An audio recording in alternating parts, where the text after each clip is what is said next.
Hello THS, this is Mrs. Weber here. I am broadcasting from my living room.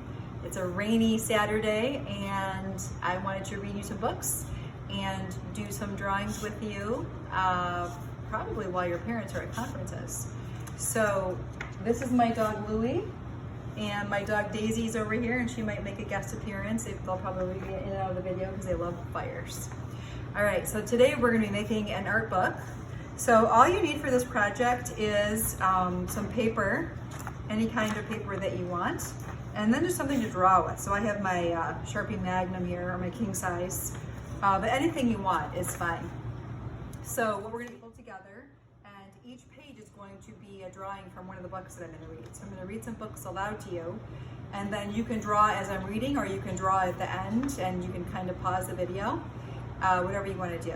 But this is going to be the cover of my book. And then I'm going to staple all the pages together when I'm done. All right, so you can do anything you want for your title. You're gonna need a stapler or a paper clip or something to put your book together. But our first book is actually called Harry the Dirty Dog. So this was written by Jean Zion, and the pictures are by Margaret Bloy Graham. So there he is. What do you think this book is gonna be about? Oh, he's got a tub brush in his mouth there. All right.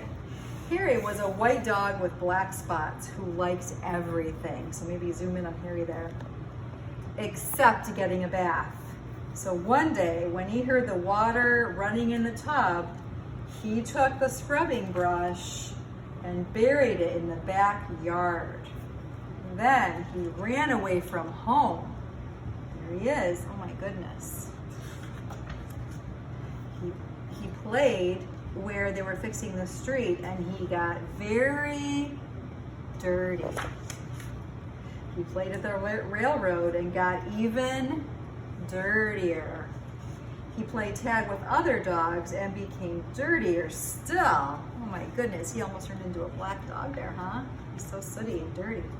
He slid down a coal chute and got the dirtiest of all. In fact, he changed from a white dog with black spots to a black dog with white spots. So he looked very different. So my dog Daisy over there is white with brown spots. Although there were many other things to do, Harry began to wonder if his family thought that he had really run away. He felt tired and hungry too, so without stopping on the way, he ran all the way back home. When Harry got to his house, crawled through the fence and sat looking at the back door. One of the family looked out and said, "There's a strange dog in the backyard. By the way, has anyone seen Harry?" When Harry heard this, he tried very hard to show them he was Harry. He started to do all his old clever tricks. He flip-flopped and he flop-flipped. He rolled over and played dead. He danced and he sang. He did these tricks over and over again, but everyone shook their head and said, "Oh no, that couldn't be Harry." Harry gave up and walked slowly toward the gate, but suddenly he stopped. He ran to a corner of the garden and started to dig furiously. Soon he jumped away from the hole, barking short, happy barks. Oh, there are my dogs. Whoa. He had found the scrubbing brush, and carrying it in his mouth, he ran back to the house. Up the stairs he dashed with the family following close behind. He jumped into the bathtub and sat up begging with the scrubbing brush in his mouth, a trick he certainly had never done before.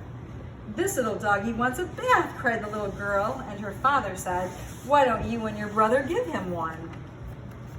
Harry's bath was the soapiest one he had ever had. It worked like magic. As soon as the children started to scrub, they began shouting, "Mommy, Daddy, look, look, come quick. It's Harry, it's Harry," they cried. Harry wagged his tail and was very happy. His family combed and brushed him lovingly, and he became once again a white dog with black spots. It was wonderful to be home. After dinner, Harry fell asleep in his favorite place, happily dreaming of how much fun it had been getting dirty. He slept so soundly he didn't even feel the scrubbing brush he had hidden under his pillow. Do you see the scrubbing brush over there? There it is, under his pillow. All right, so what I want you to do now is get a piece of paper, any kind of paper that you want, and get whatever you want to write with, and then you can draw your favorite picture from the story. So this was my favorite picture, Harry in the tub. So I titled it, Harry in the tub, and there he is with the brush, and I drew the tub and the water underneath. So why don't you go ahead and you can draw your favorite picture of Harry on any kind of paper that you find. So you can pause this video and you can go ahead and draw. And when you unpause the video, we're going to start another book.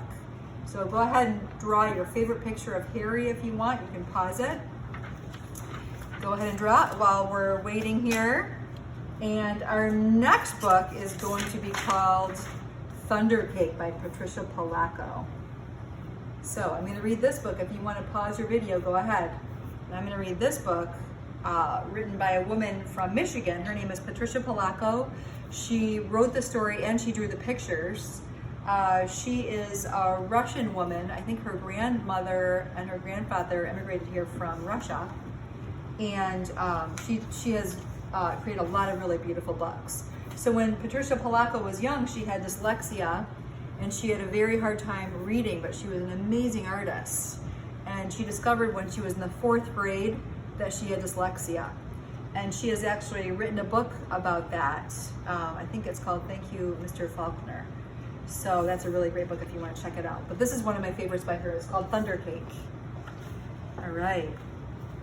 So there she is on the farm. And I think the character in this book is actually her grandmother. So this is a really wonderful book. So can you pause it, Rosie, for 1 second? Can you pause it?